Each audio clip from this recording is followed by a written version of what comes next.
काफी विद्यार्थियों के सीईटी में नंबर कम भी देखने को मिले थे। तो कर्मचारी चयन बोर्ड का कैलेंडर जारी हुआ, उसमें कुछ वैकेंसी ऐसी थी जिनमें की मतलब की सीईटी नहीं है। जैसे कल ही जीएनएम एएनएम की वैकेंसी आई, उसमें सीईटी नहीं है। ठीक ऐसे ही आज संगणक की भर्ती का नोटिफिकेशन आउट हुआ है। तो ध्यान रखें 583 पदों पर नोटिफिकेशन यहाँ पर आउट हुआ है। देख सकते हैं 7 जुलाई का नोटिफिकेशन आज की डेट में है। कहाँ से फॉर्म भरना है? एसएसओ आईडी के माध्यम से वन टाइम रजिस्ट्रेशन करना है, उसके बाद में फॉर्म आपको भरना है। सबसे इंपॉर्टेंट बात है कि इसमें फॉर्म कौन लगा सकता है। सबसे पहले आपको बता दूं फीस क्या है भैया। हाँ, तो फीस देखो जनरल की यहाँ पे होने वाली है 600 रुपए, वन टाइम रजिस्ट्रेशन की है ना, और उसके बाद में एससी एसटी की 400 रुपए होने वाले, बाकी जो दिव्यांग कैटेगरी उनके लिए भी 400 रुपए है। सीटों का विवरण इस तरीके से दिया हुआ है, ये देख लेंगे आप, है ना। आप बात करते हैं उस चीज पे लेके चलता हूँ मैं आपको जहाँ पे सबसे ज्यादा इंपॉर्टेंट आपका सवाल रहता है। सबसे पहले बात करूंगा इसकी सैलरी को लेकर, तो लेवल 8 की सैलरी यहाँ पर रहने वाली है, ये चीज भी आप ध्यान रखें। जब लेवल 8 की सैलरी रहेगी तो योग्यता की बात भी हम यहाँ पर कर लेते हैं। सबसे पहले आपको बता दूं लेवल 8 की सैलरी का नोटिफिकेशन आप देख सकते हैं, स्क्रीन पर आपको देखने को मिल रहा है।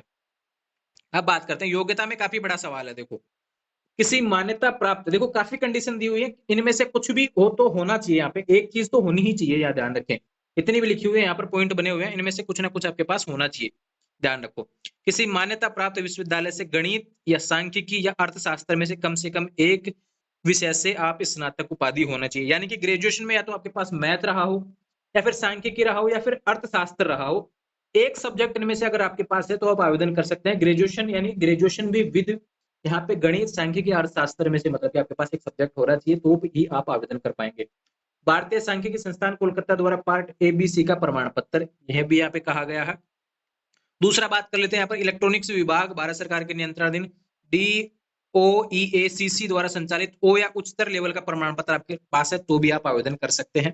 क्योंकि यहाँ पर व्यावसायिक प्रशिक्षण स्कीम में भी यहाँ पे कंप्यूटर ऑपरेटर का दिया हुआ है। भारतीय विधि में कंप्यूटर एप्लीकेशन यानी कंप्यूटर से रिलेटेड सारी जानकारी होने वाली है, तो ध्यान रखें। देखो एक लाइन यहाँ पे ये भी लिखी गई, देश में किसी मान्यता प्राप्त माध्यमिक शिक्षा बोर्ड से एक विषय के रूप में कंप्यूटर विज्ञान कंप्यूटर एप्लीकेशन के साथ सीनियर सेकेंडरी, ये ध्यान रखें। 12th विद डिप्लोमा होना चाहिए आपके यहाँ पे एक विषय में कंप्यूटर विज्ञान का, ये ध्यान रखें, तो आप आवेदन कर सकते हैं। कंप्यूटर विज्ञान आपके पास सब्जेक्ट होना चाहिए तो आप आवेदन कर सकते हैं 12th में। सरकार द्वारा मान्यता प्राप्त किसी पॉलिटेक्निक संस्था से कंप्यूटर विज्ञान या अभियांत्रिकी में डिप्लोमा, ये ध्यान रखें।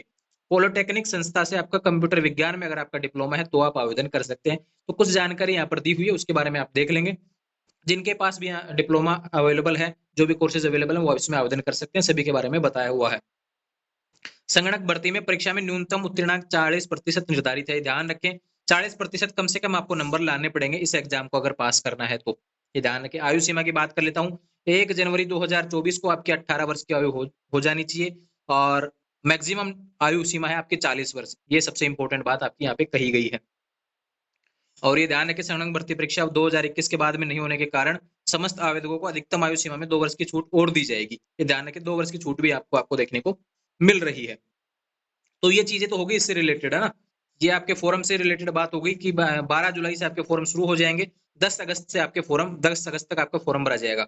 12 जुलाई से 10 अगस्त तक आपका फोरम भरा जाएगा, ये ध्यान रखें। एसएसओ आईडी के माध्यम से आपको भरना है। संगणक भर्ती की एग्जाम डेट भी यहाँ पर दी गई है, संभावित 14 अक्टूबर 2023 को। परीक्षा पहले ही मतलब कि संभावित तिथि यहाँ पर जारी कर दी गई है, ये ध्यान रखें। प्रवेश पत्र की बात की गई है। कुछ चीजें और बता देता हूँ आपको सिलेबस पैटर्न के बारे में, क्या क्या आया है, फिर एग्जाम पैटर्न रहने वाला उसके बारे में हम बात कर लेते हैं। सीधे चलते हैं इसके एग्जाम पैटर्न पर भैया। ये देखो यहाँ पे फॉर्म गलत नहीं भरना है, ध्यान रखो। यहाँ पे परीक्षा की स्कीम देखो भैया, एक पेपर होगा जिसमें 2 पार्ट रहेंगे। एक जनरल नॉलेज के क्वेश्चन आएंगे, 30 क्वेश्चन आएंगे 30 नंबर के, और स्टैटिक्स के क्वेश्चन आएंगे, इकोनॉमिक्स और मैथमेटिक्स के क्वेश्चन आएंगे, 70 क्वेश्चन आएंगे। और ये 2 घंटे का पेपर आपका होने वाला है। 100 क्वेश्चन रहेंगे टोटल, ये ध्यान रखिए। नेगेटिव मार्किंग रहने वाली है 1/3, और मिनिमम आपको 40% नंबर आपके आने चाहिए, तो ही आप इसमें मतलब क्वालिफाई कर पाएंगे। The standard of the paper will be that of the bachelor degree level, यानी ग्रेजुएशन लेवल का आपको यहाँ पर कंप्यूटर से रिलेटेड जितनी भी चीजें है ना, वो ग्रेजुएशन लेवल की चीजें देखनी पड़ेंगी। स्टैटिक्स की भी ग्रेजुएशन लेवल की देखने को मिलेंगी, इकोनॉमिक्स और मैथमेटिक्स ग्रेजुएशन लेवल के सवाल आपको देखने को यहाँ पर मिलेंगे। यहाँ पे सिलेबस दिया हुआ भैया, इसको मैं पीडीएफ अपलोड कर देता हूँ, ये सभी सब्जेक्ट का अलग अलग दिया हुआ है, इसको देख लेंगे। तो ध्यान रहे संगणक भर्ती का नोटिफिकेशन का आप इंतजार कर रहे थे, जो कि बिना सीईटी के है, ये ध्यान रखिए। बिना सीईटी के आपकी एग्जाम हो रही है, संगणक भर्ती का है। 587 पदों पर वैकेंसी देखने को मिल रही है। पात्रता और शैक्षणिक योग्यता स्क्रीनशॉट ले सकते हैं, या फिर टेलीग्राम चैनल पर पीडीएफ देख लेंगे, उसमें आराम से पढ़ लेंगे। मैंने सारी चीजें आपको बता दी, इनमें से आपके पास एक भी चीज अवेलेबल है तो आप आवेदन कर सकते हैं। एग्जाम डेट आपको यहाँ पे बताई दी गई है, फॉर्म आपके चालू हो गए हैं। आने वाले समय में से अपडेट्स के लिए चैनल को सब्सक्राइब करें, बेल आइकन प्रेस करें। Thank you.